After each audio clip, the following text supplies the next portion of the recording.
अहो मॅडम दूध घ्या.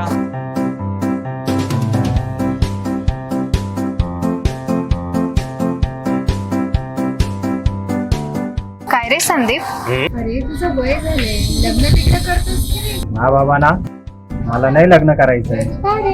काय सांगू मॅडम तुम्हाला, अरे 5 वाजता दूध टाकायला जातो ना, बायकांची एक एक बायनं चेहरे बनवायला मनच उडून गेलं बघा लग्न करायचं. असं नालायक कुठला?